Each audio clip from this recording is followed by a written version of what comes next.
बिस्मिल्लाहिर्रहमानिर्रहीम। अस्सलाम वालेकुम नाज़रीन, आप यूट्यूब चैनल देख रहे हैं। मैं इमरान खान हूं। अब पाकिस्तान तहरीक इंसाफ के लोग जैसे ही बाहर आते हैं तो इनके ऊपर दहशतगर्दी के मुकदमे दर्ज किए जाते हैं। इन्हें इस तरह से देखा जाता है जैसे इंडिया से कोई घुसपैठिए पाकिस्तान में आ गए हैं या बम लेकर कोई दहशतगर्द घूम रहे हैं। तहरीक इंसाफ का झंडा उठाना ऐसे ही है जैसे आपने खून लगी हुई तलवार उठा ली है पाकिस्तान में। और फिर पाकिस्तान की मिलिट्री एस्टेब्लिशमेंट किस तरीके से हरकत में आती है ये देखें आप। ये लाहौर में एक फिजा आलम नामी खातून है पाकिस्तान तहरीक इंसाफ की। इनके घर के मैं मनाजिर देख रहा था रात गए दिन को। इन्होंने महंगाई के खिलाफ एहतजाज किया। अब इतनी ज्यादा महंगाई है पाकिस्तान में कि हमारे जो दोस्त फौज के अंदर है वो भी फोन करके कहते हैं कि यार बहुत महंगाई हो गई है, तबाही फिर गई है। वो बेचारे भी बर्दाश्त नहीं कर पा रहे। हालांकि उनको बहुत सारी मुराद, बहुत सारी चीजें उन्हें मिलती हैं।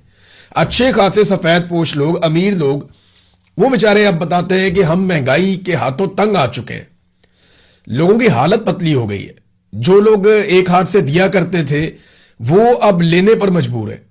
तो फिजा आलम के घर के अंदर छापा मारा और मर्द पुलिस एहलकारों ने चादर और चारदीवारी का तकद्दुस पामाल किया, जैसा कि ये हमेशा करते हैं, क्योंकि मिलिट्री एस्टेब्लिशमेंट इनकी बैक पर खड़ी है।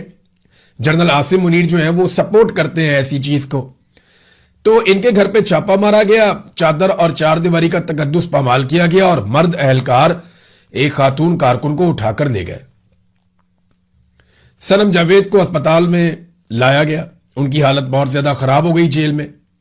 मैं चंद दिन पहले भी आपको रिपोर्ट कर चुका हूं। उनकी फैमिली बार बार बता रही है कि सनम जावेद से बदला लिया जा रहा है। और जिस वक्त सनम जावेद को गिरफ्तार किया गया था उस वक्त यह दावा भी किया गया था कि यह बड़े साहब के हुक्म पर हुआ है, क्योंकि खैबर पख्तूनख्वा से सनम जावेद को गिरफ्तार किया गया था। और बड़े साहब आप जानते हैं ये वही बड़े साहब हैं जिनके बारे में अफसार आलम ने कहा कि मोहसिन नकवी इस्लामाबाद हाई कोर्ट के जजेस के पास जाता है और जाकर बताता है कि बड़े साहब का हुक्म है तो फैसला आपने हमारे मुताबिक देना है। तो इसी तरह बड़े साहब आसिम मुनीर भी बोलते हैं। तो सनम जावेद के ऊपर जो है वो पाकिस्तान की मिलिट्री एस्टेब्लिशमेंट को बहुत गुस्सा था, क्योंकि वो आसिम मुनीर साहब पे तनकीद करती थी। अब पता नहीं उसे क्या खिलाया जा रहा है, क्या किया जा रहा है। उसकी आंख में भी प्रॉब्लम है, उसके मैदे में भी प्रॉब्लम है और वो अच्छी खासी थी, ठीक ठाक बीमार होती चली जा रही है। और ये और भी बहुत सारे कैदियों के साथ हो रहा है। इस वक्त जो है ना वो निजाम जालिमाना हथकंडों पे उतर आया है और इसका सबसे बड़ा विक्टिम इमरान खान है। इमरान खान की बहन उज़मा खानम ने जो केस किया था इस्लामाबाद हाई कोर्ट में, अब वो अपील में चली गई हैं सुप्रीम कोर्ट ऑफ पाकिस्तान में। और जो सूरत है वो मैं आपके सामने रख देता हूं। इमरान खान को इलाज के लिए अस्पताल मुंतकिल करने के लिए उज़मा खानम सुप्रीम कोर्ट में दरखास्त दायर कर चुकी हैं और उन्होंने नवाज शरीफ की जो जेल में बीमारी है उसकी मरियम नवाज और जाती मुआलिज को मियां नवाज शरीफ से जेल में मुलाकात की इजाजत और मेडिकल चेकअप की दरखास्त और उस पर लाहौर हाई कोर्ट का जारी किया गया मुलाकातें कराने का ऑर्डर। मियां नवाज शरीफ को अदालती इजाजत से लाहौर से लंदन रवानगी की खबर के अखबारी तराशे। इमरान खान से मुलाकातों पर पाबंदी और वफाकी वज़रा के इस पाबंदी को जवाब पेश करने के लिए प्रेस कॉन्फ्रेंस समेत उन्होंने बहुत सारी तफसीलात पर मबनी दस्तावेजात इकट्ठी करके सुप्रीम कोर्ट ऑफ पाकिस्तान को माजी याद कराने की भरपूर कोशिश करते हुए इमरान खान को इलाज के लिए शिफा अस्पताल मुंतकिल करने, जाती मुआलिजीन की रसाई और फैमिली से मुलाकात करने की इजाजत देने की इस्तदा की है। देखिए, अदालत को गैरत दिलाने की कोशिश की। उन्होंने बताया कि नवाज शरीफ नाम का आदमी जेल में था, उसको कितनी सहूलियात थी, कैसे उनके डॉक्टर जाते थे, फैमिली जाती थी, कैसे उन्हें अस्पताल के अंदर पूरा महल बनाकर दिया गया था। मुझे याद है मियां नवाज शरीफ को जब अस्पताल शिफ्ट किया गया तो आसपास के सारे कमरों में उनके खानदान के लोग थे, उनके करीबी लोग थे और पूरा खानदान वहां पे मौजूद रहता था। पूरा मेला लगा हुआ था। मियां साहब के लिए स्पेशल टाइलें बाथरूम की तब्दील की गई थी, ये मियां साहब पसंद नहीं फरमा रहे थे। तो बहुत सारे और भी इंतजाम किए गए थे, माजी में बता चुका हूं। मेरे ख्याल में बार बार इसमें जाने का फायदा नहीं। लेकिन नवाज शरीफ को जिस लेवल की सहूलतकारी इस निजाम ने की थी, इमरान खान को बुनियादी हुकूक भी उनके नहीं दिए जा रहे। इस पर उज़मा खानम ने सुप्रीम कोर्ट ऑफ पाकिस्तान के सामने सारी तफसीलात रख दी हैं। अब क्या ये सुप्रीम कोर्ट ऑफ पाकिस्तान इंसाफ दे पाएगी? देख लेते हैं। ये घोड़ा और ये घोड़े का मैदान। मुराद सईद बड़े लंबे अरसे के बाद मंजरे आम पर आए। मुराद सईद ने इंटरव्यू दिया शहजाद अकबर साहब को। इंटरव्यू वैसे सुनने वाला है। आप सबसे मेरी गुजारिश है कि आप शहजाद अकबर साहब के चैनल पे जाकर मुराद सईद का इंटरव्यू जरूर सुने। उसमें आपको बहुत सारी वो चीजें पता चलेंगी जो आपको शायद पहले आइडिया नहीं था। मुराद सईद ने अभी भी, क्योंकि मेरी मुराद सईद से बात हुई थी और मुराद सईद के पास जो हकायक हैं और बहुत सारी ऐसी चीजें हैं जो मुराद सईद ने अभी भी अपने दिल में रखी हुई हैं और उसने उन चीजों से पर्दा नहीं उठाया। देखिए, जितना मर्जी पाकिस्तान तहरीके इंसाफ को मार पड़ी है, एक बात तो सबको माननी पड़ेगी कि उन्होंने बहुत सारी ऐसी चीजें जो वो कर सकते थे, कह सकते थे, उन्होंने वो कहने से गुरेज किया। और इसलिए नहीं कि वो डरते हैं, उन्होंने इतनी बड़ी टक्कर ली हुई है, डर की वजह से नहीं, इन लोगों ने पाकिस्तान की इज्जत की वजह से बहुत सारी चीजों पे खामोशी, इमरान खान साहब भी खामोश रहे, मुराद सईद जो है उन लोगों में से एक है, और भी पाकिस्तान तहरीके इंसाफ के बहुत सारे लोग हैं। अभी मुराद सईद ने बहुत सारी बातें नहीं बताई, लेकिन जो बताया वो तल्ख हकायक है जो पाकिस्तान के अंदर हुआ, कि कैसे पाकिस्तान में लंदन प्लान के जरिए से एक मिलिट्री जर्नल और पॉलिटिकल पार्टी के बीच में मुआहदा होता है, फिर कैसे अमेरिका को बीच में लाया जाता है, फिर किस तरीके से पाकिस्तान में दहशतगर्दी को बाय डिजाइन लाया गया और किन हालात का सामना इमरान खान ने और मुराद सईद ने किया। और अब इमरान खान को खामोश रखने या खामोश करवाने के पीछे असल कहानी क्या है, अफगान पॉलिसी पाकिस्तान ने क्यों बदली। फिर उन्होंने बताया कि ग्रेटर इसराइल के मंसूबे के तहत बोर्ड ऑफ पीस में पाकिस्तानी शामिल हो गए। ये आप इंटरव्यू सुने, आपको बहुत सारा कुछ उस इंटरव्यू के अंदर मिलेगा। नाजरीन, अब पाकिस्तान के अंदर जो है ना बातें बहुत बड़ी बड़ी की जाती हैं, बहुत बड़ी बड़ी बातें की जाती हैं कि हमने ये कर दिया, हमने वो कर दिया। हकीकत क्या है, मैं एक तहरीर पढ़ रहा था और उसमें वो हकीकत जो है वो सबसे आसान अल्फाज में नजर आती। वो कहते हैं पेट्रोल और डीजल की कीमतें कितनी बढ़ानी है, ये फैसला तो IMF करता है। रूस और ईरान से सस्ता तेल लेना या नहीं लेना, इसका फैसला अमेरिका करता है, और दुनिया के फैसले हम करते हैं। यानी हम बेवकूफ हैं। ये अवाम जो है ये रोटी को चोची कहते हैं कि तुम कहोगे जनाब हमारी बड़ी इज्जत बढ़ रही है। हर जगह पे हमारा वजीर आजम जो है वो डोनाल्ड ट्रंप को सलूट मारता है, हमारा आर्मी चीफ जो है वो ब्रीफ केस लेके डोनाल्ड ट्रंप की खुशामद करने पहुंच जाता है। यार ये कुछ तरीका तो नहीं है ना, ये मुल्क इस तरह तो नहीं चलते। और फिर आप कहते हैं बड़ी इज्जत मिल रही है। भाई डोनाल्ड ट्रंप जैसा आदमी तारीफ पे तारीफ करता चला जा रहा है इसलिए कि उसको आपसे काम पड़ा हुआ है। इसके अलावा आपने कौम के लिए कुछ टका कमाया या कुछ सरमायाकारी पाकिस्तान में लेकर आए।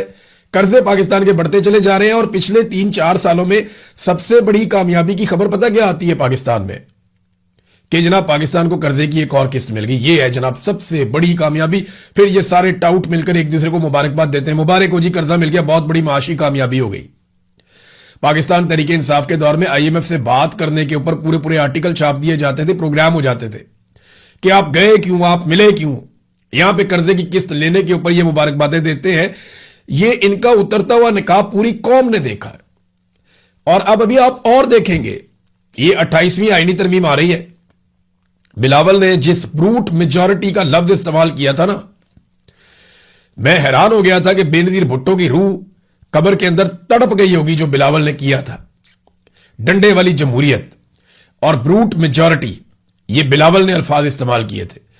जिस ब्रूट मेजॉरिटी के साथ, जालिमाना मेजॉरिटी के साथ, ताकत के इस्तेमाल के साथ बिलावल ने आईनी तरमीम पास करवाई थी 26वीं और 27वीं, आज वही बिलावल फंसा हुआ है।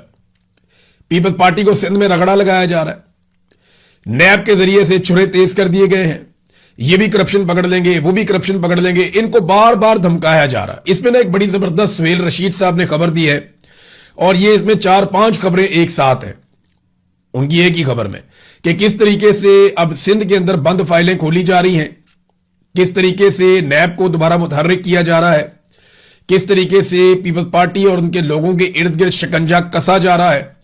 तो याद रखिएगा कि बिलावल को और आसिफ जरदारी को 28वीं आईनी तरमीम भी अच्छे बच्चों की तरह पास करवानी पड़ेगी, चाहे वो ये माने या ना माने, क्योंकि ब्रूट मेजॉरिटी, ये बिलावल ने खुद कहा था तो जरा उसका मजा भी ये चखेंगे। इन्हें वो सारा कुछ करना पड़ेगा जो जमहूरियत की नफी है, इन्हें वो सब कुछ करना पड़ेगा जिससे पाकिस्तान में सियासतदान कमजोर होंगे और पाकिस्तान की मिलिट्री एस्टेब्लिशमेंट मजीद मजबूत होगी। अब कुछ लोग ये बातें करते हैं कि फील्ड मार्शल आसिम मुनीर सदर पाकिस्तान बन जाएगा और वो कोशिश कर रहे हैं कोई आईनी तरमीम करके सदर पाकिस्तान बन जाए। कुछ भी बन जाए, ये मुल्क नहीं चलना। सदर पाकिस्तान बन जाए, वजीर आजम बन जाए, आर्मी चीफ के ऊपर भी कोई ओहदे ले ले, वो भी बन जाए, कुछ भी बन जाए, खुदा नहीं बन सकते, रब नहीं बन सकते, ये निजाम नहीं चल सकता। आप उल्टे लटक जाएं। आपको इमरान खान से माफी मांगनी पड़ेगी, आपको इमरान खान के साथ जाकर बैठ के बात करनी पड़ेगी, कोई रास्ता आपको निकालना पड़ेगा। ये निजाम नहीं चलेगा। पाकिस्तानी बिगड़ गए, पाकिस्तानी नहीं बात मान रहे। नाज़रीन, अब इंटरनेशनल खबरों की तरफ चलते हैं। डोनाल्ड ट्रंप ने जब से ईरानी तजावीज़ मुस्तरद की हैं उसके बाद उन्होंने बात की नेतन्याहू से, और तब से लेकर अब तक जो इसराइल है उसने लबनान के ऊपर हमले बहुत तेज कर दिए हैं। जो ताज़ा तरीन हमले हुए हैं लबनान पे, उनमें गुज़िश्ता 24 घंटों में इमदादी कारकुनों समेत 51 लबनानी अफराद जो है लबनान में शहीद हो गए, और लगातार ये तादाद बढ़ती चली जा रही है। हमलों की शिद्दत में इजाफा होता चला जा रहा है। तो ये ईरान की एक शर्त थी कि लबनान के अंदर जंगबंदी की जाए, लेकिन जब भी ईरान की तजावीज़ मुस्तरद होती हैं तो इसराइल लबनान पे बमबारी जो है उसको तेज कर देता है। अब इस वक्त लबनान पे शदीद बमबारी कर रहा है इसराइल, और वहां पे लड़ाई बढ़ती चली जा रही है। दूसरी जानिब ईरान ने भी डोनाल्ड ट्रंप ने जो कुछ कहा उसके ऊपर अपना रद्देमल दे दिया। एक तो ईरान ने कहा जी हमें इससे कोई फर्क ही नहीं पड़ता, यानी ईरानी सरकारी मीडिया ने यह दावा किया कि ईरान के जवाब पर अमेरिकी सदर डोनाल्ड ट्रंप ने जो रद्देमल दिया उसकी कोई अहमियत नहीं है। ईरान में मंसूबे अमेरिकी सदर को खुश करने के लिए नहीं बनाए जाते। ट्रंप ईरान के जवाब से अगर खुश नहीं है तो यह ईरान के हक में बेहतर है। ईरानी सिक्योरिटी जराये का कहना है कि अमेरिकी तजावीज़ ट्रंप के हद से ज्यादा मुतालबों के आगे हथियार डालने के मुतरादिफ थी।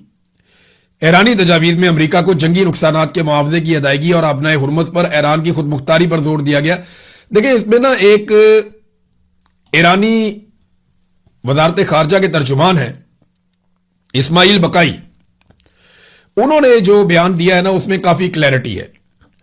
उन्होंने कहा कि ईरान के मुतालबात बड़े माकूल और जिम्मेदाराना मुतालबात हैं, जबकि उन्होंने अमेरिका पर यकतरफा और गैर मकबूल मौक़िफ़ थोपने का इल्जाम आयद किया। वो ये कहते हैं कि ईरान का मुतालबा ईरानी जहाजों के खिलाफ बहरी कजाकी का खात्मा, यानी वो जो नाकाबंदी अमेरिका ने की है वो खत्म की जाए, जिसे वो समुद्री नाकाबंदी कहते हैं।